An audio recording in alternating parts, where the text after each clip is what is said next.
पात्र दिव्यांग जनों को दिव्यांग जन पेंशन, निराश्रित महिलाओं को निराश्रित महिला पेंशन का लाभ हो, या आयुष्मान भारत में 5 लाख रुपए की प्रतिवर्ष स्वास्थ्य की सुविधा का लाभ, हर गरीब को फ्री में राशन की सुविधा का लाभ हो, या विकास के लिए होने वाले बड़े बड़े कार्य।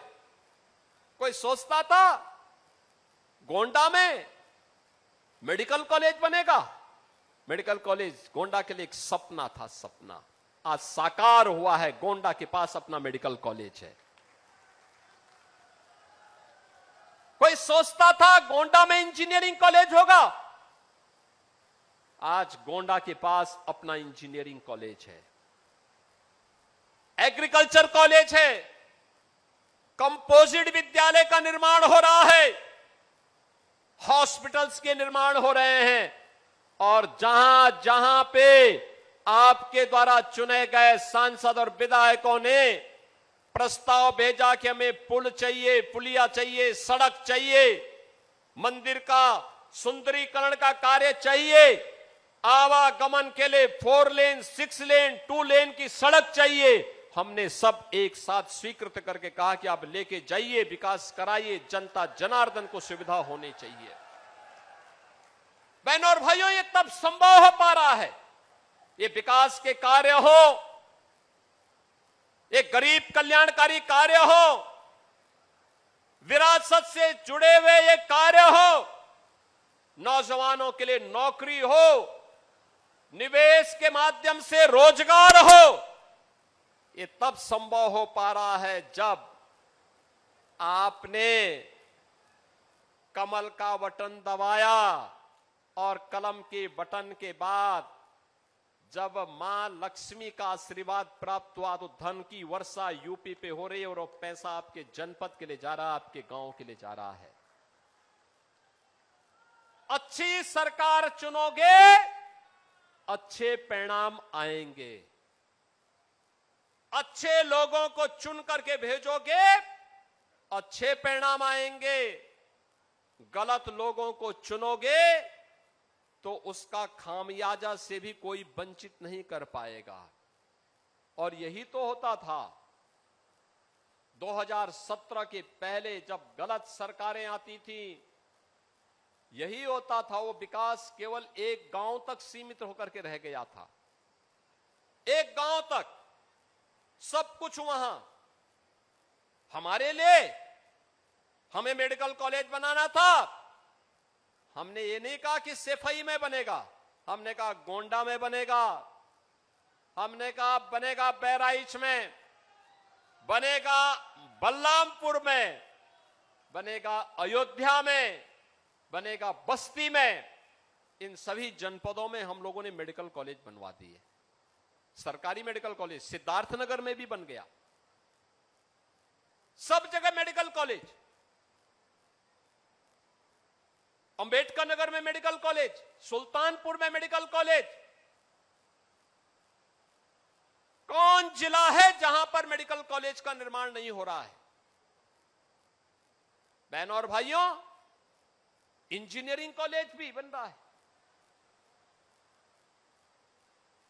गोंडा के अंदर इंजीनियरिंग कॉलेज, एग्रीकल्चर कॉलेज। यह तब हो पा रहा है जब विकास में बिना भेदभाव की हर जनपद के लिए पहुंचाया जा रहा है। मेडिकल कॉलेज की बात के बाद आई एयरपोर्ट का निर्माण होना है। हम लोगों ने कहा भगवान राम के पुत्र लव ने श्रावस्ती वसाई, भगवान बुद्ध ने सर्वाधिक चातुर्मास वहां व्यतीत किए, जैन तीर्थंकर भगवान संभवनाथ की वो पावन धरा है, तो एयरपोर्ट का निर्माण भी श्रावस्ती में होना चाहिए। श्रावस्ती में एयरपोर्ट का निर्माण हो रहा है। देव से भी इसका इतिहास जुड़ता है। विदेशी आक्रांताओं के साथ कैसा व्यवहार होना चाहिए और विदेशी आक्रांताओं का मुंहतोड़ जवाब कैसे दिया जाना चाहिए, महाराज सुहेलदेव ने एक प्रेरणा हम सबको 1000 वर्ष पहले दी थी। बहनों और भाइयों, महाराज सुहेलदेव आज भी हम सबके लिए एक नई प्रेरणा है। भारत के शौर्य को, आक्रांताओं को दहलाने वाला शौर्य कैसा होना चाहिए, महाराज सुहेलदेव उसके प्रतीक हैं। देश की आजादी के अंदर भारत की स्वाधीनता के लिए किस प्रकार के त्याग और बलिदान की आवश्यकता होनी चाहिए, गोंडा उसका प्रतीक है। लेकिन ये तभी संभव हो पाया है, चाहे वह गरीबों का कल्याण हो, विकास की योजनाओं हो, नौजवानों के नौकरी और रोजगार का मामला हो, या अयोध्या में राम मंदिर का निर्माण। जब अच्छी सरकारें आई हैं तब अच्छी सरकारें अच्छा काम लेकर के आई हैं। और बहनों और भाइयों, आज मुझे इसीलिए 2 विधानसभाओं की जिससे आज यहां आपके बीच आने का अवसर प्राप्त हुआ। हमने तय किया है हर 2 विधानसभाओं को लेकर के लगातार दौरा करेंगे, कार्यों की समीक्षा भी करेंगे और योजनाओं का भी वहां पर लोकार्पण शिलान्यास के साथ जनता जनार्दन को इस बात का एहसास कराएंगे कि विकास इसलिए हो पाया है क्योंकि आपने अच्छे लोगों को सांसद और विधायक चुन करके भेजा है। उसका लाभ अब देखने को मिल रहा है। विकास सबका हो रहा है, लेकिन तुष्टीकरण किसी का नहीं। हमने विकास में बिना भेदभाव के योजना का लाभ हर विधानसभा में, हर विकास खंड में, हर जनपद में दिया है। और उसी लाभ के साथ आज कटरा विधानसभा क्षेत्र में 256 करोड़ रुपए लागत की परियोजनाओं का लोकार्पण और शिलान्यास का कार्य और कर्नलगंज में 260 करोड़ रुपए की परियोजनाओं का लोकार्पण और शिलान्यास का कार्यक्रम आज संपन्न हो रहा है। बहनों और भाइयों, ये 516 करोड़ रुपए की लागत की इन परियोजनाओं के लिए मैं इन दोनों विधानसभाओं समेत संपूर्ण गोंडा जनपद के नागरिकों को बधाई देता हूं, अपनी शुभकामनाएं देता हूं। आप सबसे यही अपील करूंगा। देखिए, वर्तमान में एक बड़ा अभियान प्रारंभ हो रहा है। एक अभियान जो कल से प्रारंभ हुआ है। 5 जून को विश्व पर्यावरण दिवस से लेकर के 21 जून विश्व योग दिवस के अवसर पर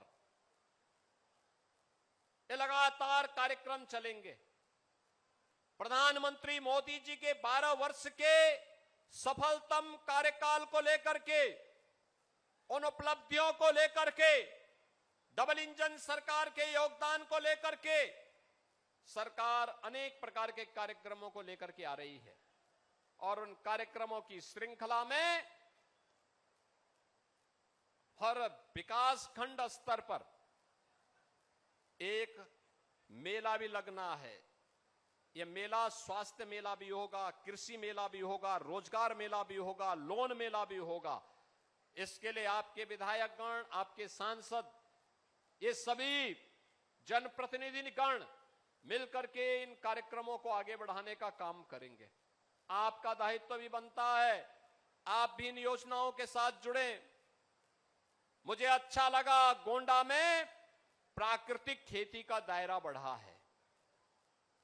बहनों और भाइयों, हमें प्राकृतिक जीवन पद्धति को अपना करके ही आरोग्यता के लक्ष्य को प्राप्त करने की दिशा में आगे बढ़ना चाहिए। यह आज की आवश्यकता है। वैश्विक ऊर्जा संकट के समय भी मोदी जी का यशस्वी नेतृत्व पूरे भारत को एक नई ऊर्जा दे रहा है, एक नई दिशा दे रहा है। उन चुनौतियों से जूझने के लिए हम सबके मन में एक नया उत्साह पैदा कर रहा है। और इसमें मैं आप सबसे अपील करूंगा, आपने देखा होगा पीएम सूर्य घर मुफ्त बिजली योजना, घर घर में सोलर पैनल लगाए जा रहे हैं। बिजली की आवश्यकता को वह आपके कम करेगा, प्राकृतिक ऊर्जा आपको उपलब्ध करवाएगा। ग्रीन एनर्जी के माध्यम से आप नेट जीरो के लक्ष्य को प्राप्त करने की दिशा में आगे बढ़ पाएंगे। और उसी व्यवस्था के साथ आज हम सब आपके बीच आए हैं। ये योजनाएं आपके लिए लाभदायी हो।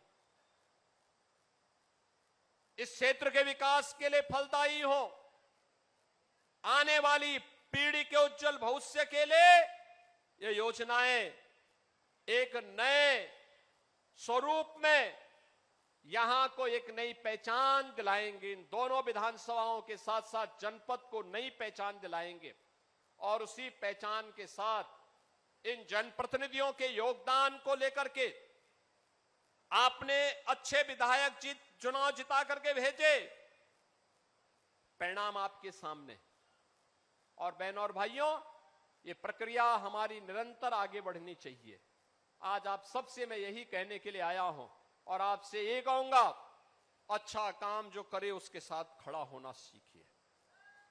याद रखना, उसी में वर्तमान और भावी पीढ़ी का भविष्य सुरक्षित है, उसी में विकास संभव है और विकास का कोई दूसरा विकल्प नहीं हो सकता।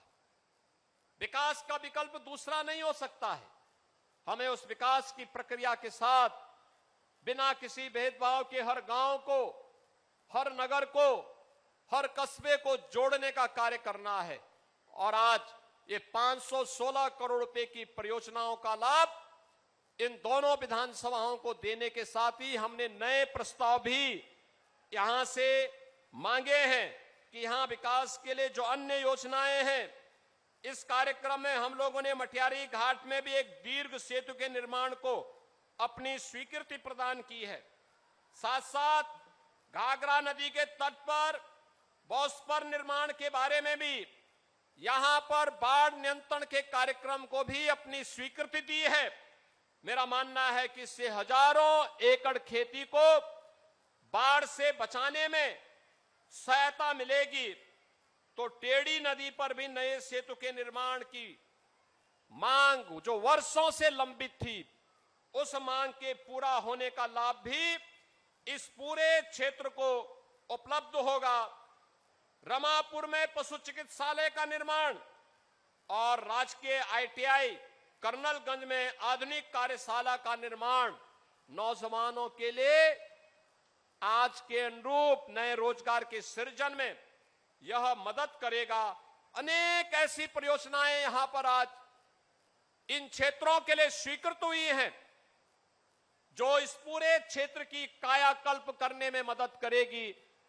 मुझे पूरा विश्वास है कि इन जनप्रतिनिधियों के नेतृत्व में आप सभी लोग मिलकर के कार्य करेंगे और गोंडा को आधुनिक उत्तर प्रदेश के आधुनिक गोंडा के रूप में इसको नई पहचान दिलाएंगे।